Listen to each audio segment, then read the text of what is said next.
నమస్తే, నేను మీ తేజ. మంగ్లీ ఇష్యూకి సంబంధించి మైక్రో ఫైనాన్స్ మెగా దోపిడీ. అయితే మొదటి నుంచి కూడా ఈ బాధితులు రోడ్లపైకి వచ్చి మీడియా ముందుకు వచ్చి చాలా విషయాలన్నీ కూడా పక్కా ప్రూఫ్స్, పక్కా ఎవిడెన్స్ ఇవన్నీ కూడా మీడియా ఛానల్స్ కి ఇవ్వడం, అలాగే ఎక్కడైతే వారు మోసపోయారో ఆ పరిధిలో ఉన్న పోలీస్ స్టేషన్స్ లో కంప్లైంట్ ఇవ్వడం, ఇవన్నీ కూడా జరిగాయి. అయితే ఒక్కరో ఇద్దరు కాదు, సుమారుగా 150 మందికి పైగానే ఉన్నారు. అయితే వీళ్ళందరికీ ఒక అడ్వకేట్ సుబ్బారావు అనే వ్యక్తి దొరికాడు. సో ఈ సుబ్బారావు ఏం చేశాడంటే, అసలు ఈ స్కామ్ కి సంబంధించి ఎవరు వీళ్ళ వెనకాల ఉన్నారు, పెద్ద తలకాయలు ఎవరు, వాళ్ళందరినీ కూడా ఎలా బయట పెట్టాలి, ఈ కోణంలో దర్యాప్తు చేస్తున్నారు.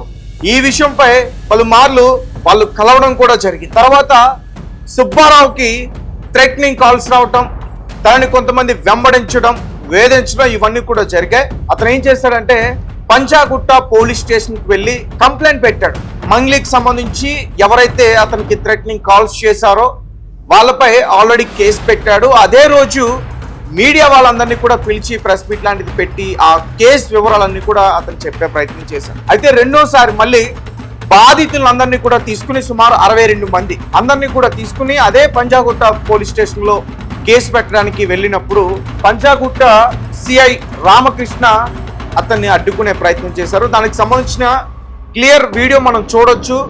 ఆ రోజు అక్కడ అతనికి బ్రీత్ అనలైజర్ చేశారు. అంటే ఒక న్యాయవాదికి, ఒక పిటిషనర్కి పోలీస్ స్టేషన్కి వచ్చినప్పుడు బాధితులను తీసుకుని కేసు నమోదు చేయడానికి వచ్చినప్పుడు ఇలా చేయడం ఏమాత్రం కూడా సరైనది కాదు అంటూ కూడా మొదటి నుంచి చాలా మంది చెప్తా ఉన్నారు. సరైనది కాదు కూడా.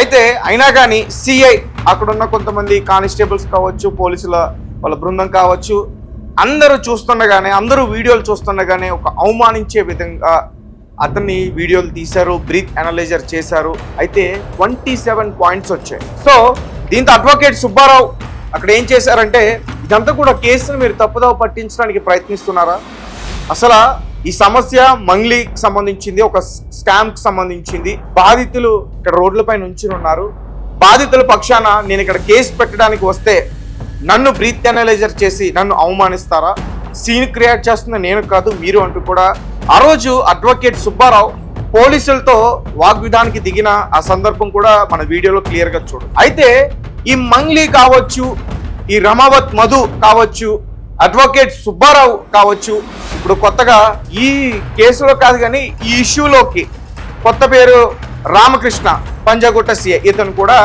ఎంట్రీ ఇచ్చారు. అంటే అసలు విషయం అంతా కూడా డైవర్ట్ అయిపోయింది, పూర్తిగా డైవర్ట్ అయిపోయింది. ఈ మైక్రో ఫైనాన్స్ అనే విషయం పూర్తిగా పక్కదోవ పట్టించేశారు. మంగ్లీ మీద పడ్డారు. తర్వాత అడ్వకేట్ సుబ్బారావు డ్రింక్ చేసి వచ్చేసాడు, అతను పోలీస్ స్టేషన్ కని పడ్డారు. తర్వాత అడ్వకేట్ సుబ్బారావు సిఏ పైన, అతని పైన చర్యలు తీసుకోవాలంటూ కూడా తెలంగాణ హైకోర్టు దగ్గరికి వెళ్ళడం, అక్కడ ప్రెస్ మీట్ పెట్టడం, బార్ కౌన్సిల్ అతని గురించి ఫిర్యాదు చేయడం, ఇవంతా కూడా నడిచింది. ఇప్పుడు తాజాగా రామకృష్ణని సస్పెండ్ చేశారు. 2 వారాల్లో ఈ కేసును విచారించనున్నారు. ఇటువంటి విషయాలన్నీ కూడా బయటకు వస్తున్నాయి. అసలు విషయం కాస్త అది భూస్థాపితం అయిపోతుంది. ఇంకా మైక్రో ఫైనాన్స్ లో దగ్గరగా 150 కోట్లు చాలా మంది పోగొట్టుకున్నారు. ఒక్కొక్కరు 5 కోట్లు, 2 కోట్లు, 10 కోట్లు. అంటే ఇదంతా కూడా ఎలా అంటే, ఒక టీం లీడ్ ఉంటారు, ఒకరు లీడ్ చేసే పర్సన్ ఉంటారు. అతను ఏంటంటే చిరంజీవి సినిమాలో చెప్పినట్టు, నువ్వు ఒక ముగ్గురికి హెల్ప్ చేయి, ఆ ముగ్గురిని ఇంకో ముగ్గురికి హెల్ప్ చేయమను, ఆ ముగ్గురికి ఇంకో ముగ్గురికి హెల్ప్ చేయమన్నట్టు నువ్వు ఒక ముగ్గురితో కట్టించు, ఆ ముగ్గురిని ఇంకొక ముగ్గురితో కట్టించు, ఆ ముగ్గురిని ఇంకొక ముగ్గురితో కట్టించు, అలా అలా అలా కొన్ని లక్షలు, కొన్ని కోట్లు ఆ రకంగా ఒకరిపైన పడుతున్నాయి. అలా తన పైన వేసుకున్న వాడే హేమకాంత్ రెడ్డి. సుమారుగా అతని వల్ల దగ్గరగా ఒక 100 మంది బాధితులు ఈరోజు బయటకు వచ్చారని క్లియర్గా చెప్పొచ్చు. ప్రస్తుతం ఈ ఇష్యూని డైవర్ట్ చేయడానికి రమావత్ మధు ఒక సిగ్నల్ ఛానల్ అనే దానికి ఇంటర్వ్యూ ఇచ్చి హేమకాంత్ రెడ్డిని హైలైట్ చేసి మంగ్లీకి సంబంధం లేదు, నేను అప్రూవర్గా మారుతాను, సుమారు 20 కోట్ల వరకు కూడా హేమకాంత్ రెడ్డి దగ్గర ఉన్నాయంటూ కూడా అతను చెప్పే ప్రయత్నం చేశారు. At the same time Hemakanth Reddy కూడా మీడియా ముందుకు వచ్చి, నేను బయటే ఉన్నాను, నా తప్పు ఉంటే పోలీసులు ఏ క్షణమైనా నన్ను తీసుకెళ్ళొచ్చు, నేను బాధితుల పక్షాన పోరాడుతున్నా, నేను కూడా బాధితున్నే, నన్ను కూడా మోసం చేశాడు, నా వల్ల వేరే వాళ్ళు కూడా మోసపోయారంటూ కూడా అతను క్లియర్ ఇన్ఫర్మేషన్ అయితే బయటికి ఇవ్వడం అయితే జరిగింది. అయితే తాజాగా ఈ ఇష్యూకి సంబంధించి అంటే ఈ మైక్రో ఫైనాన్స్ ఇష్యూకి సంబంధించి పోలీస్ వ్యవస్థలు ఎవరు కూడా సరిగ్గా రియాక్ట్ అయితే కాల. పంజాగుట్ట పోలీస్ కావచ్చు, లేదంటే ఇతర పోలీసులు కావచ్చు, ఎవరు కూడా రియాక్ట్ కాలే. అఫ్ కోర్స్ ఎప్పుడూ కూడా ఇలాంటి ఇష్యూస్ పైన ముఖ్యంగా సజ్జనర్ గారు చాలా సీరియస్గా యాక్షన్ తీసుకుంటారు. ఆయన కూడా ఈ కేసు విషయంలో మరి ఎందుకు వెనక్కబడి ఉన్నారో అనేది అర్థం కావట్లేదని చాలా మంది కూడా కామెంట్స్ చేస్తూ ఉన్నారు. మనం క్లియర్గా మాట్లాడుకుందాం. రీసెంట్గా పంజాగుట్ట పోలీస్ ఎవరైతే ఉన్నారో రామకృష్ణ, అతని పైన సస్పెన్షన్ వేటు పడిందంటూ కూడా చెప్తున్నారు. దానికి సంబంధించి క్లియర్ ఇన్ఫర్మేషన్ మనం తెలుసుకునే ప్రయత్నం చేద్దాం. న్యాయవాదిని వేధించారన్న ఆరోపణలపై పోలీసులకు తెలంగాణ హైకోర్టు తప్పుపట్టింది. పంజాగుట్ట పోలీస్ స్టేషన్లో పోలీస్ అధికారులు తనను వేధించారని, అవమానించారని ఆరోపిస్తూ ప్రాక్టీసింగ్ న్యాయవాది సుబ్బారావు దాఖలు చేసిన రిట్ పిటిషన్ను WP నెంబర్ 11907 ఇయర్ 2026 గౌరవ తెలంగాణ హైకోర్టు ఈ ఇష్యూకి సంబంధించి విచారించింది.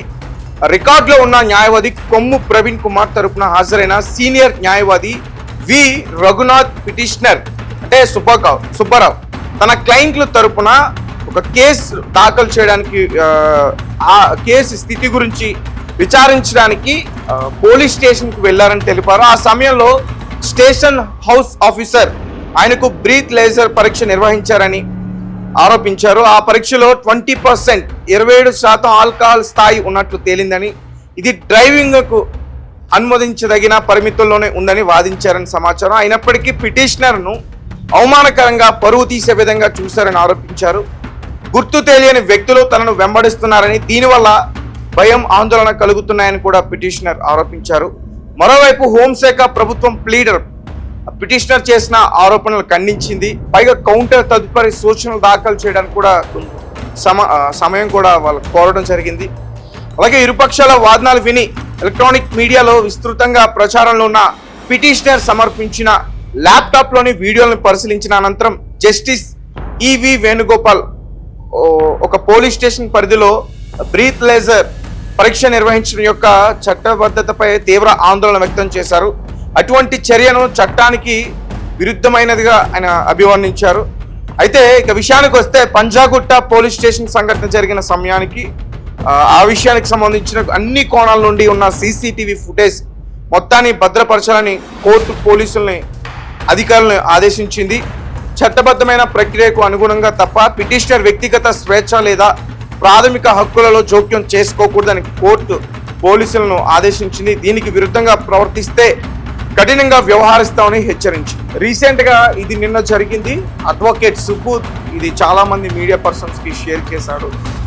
సో తన వ్యక్తిగత హక్కులపైన తనని అవమానించే విధంగా పంజాగుట్ట పోలీస్ స్టేషన్ CA వ్యవహరించారు రామకృష్ణ గారు అంటూ కూడా మాట్లాడటం అయితే జరిగింది. 2 వారాల తర్వాత వాయిదా అయితే వేయడం జరిగింది. ఆ 2 వారాల తర్వాత మరి విచారణకు వాళ్ళు ఖచ్చితంగా హాజరు కావాల్సి ఉంది. వారితో పాటు ఆ పంజాగుట్ట పోలీస్ స్టేషన్కి సంబంధించిన CCTV ఫుటేజ్ చాలా మీడియా ఛానల్స్లో అన్నీ కూడా రికార్డెడ్ అయి ఉన్నాయి. కానీ CCTV ఫుటేజెస్ అన్నీ కూడా డిలీట్ చేయకుండా ఉంచాలని వారు కోరడం అయితే జరిగింది. సో ఇలా డే బై డే ఒకరోజు మంగ్లీ, ఇంకొక రోజు మంగ్లీ చెల్లి, ఇంకొక రోజు మంగ్లీ తమ్ముడు, ఇంకొక రోజు రమావత్ మధుకు సంబంధించిన ఎవరైనా రిలేటివ్ ఉంటే ఆయన, లేదంటే హేమకాంత్ రెడ్డి, ఒకరోజు సుబ్బారావు, ఇంకొక రోజు ఈ రోజు రామకృష్ణ. అంటే బాధితులు ఏదైతే బాధపడుతున్నారో మోసపోయామనే విషయం అది పక్కదావుకి వెళ్ళిపోతుంది. వీళ్ళ విషయాలన్నీ కూడా బయటకు వచ్చి ఎక్కువగా హల్చల్ అవుతుంది. సో బాధితులు కూడా కోరుతున్నారు, సజ్జనర్ కావచ్చు, DGP గారు కావచ్చు, మాకు కొంచెం సమయం ఉండి మేము ఈ కేసుకు సంబంధించిన వివరాలన్నీ కూడా మీతో మేము చెప్పుకుంటాం అంటూ కూడా వాళ్ళు వేడుకునే ప్రయత్నం చేస్తారు. ఇంకో పక్క మంగ్లీ కూడా బాధితుల పక్షాన ఉంటానని చెప్తుంది.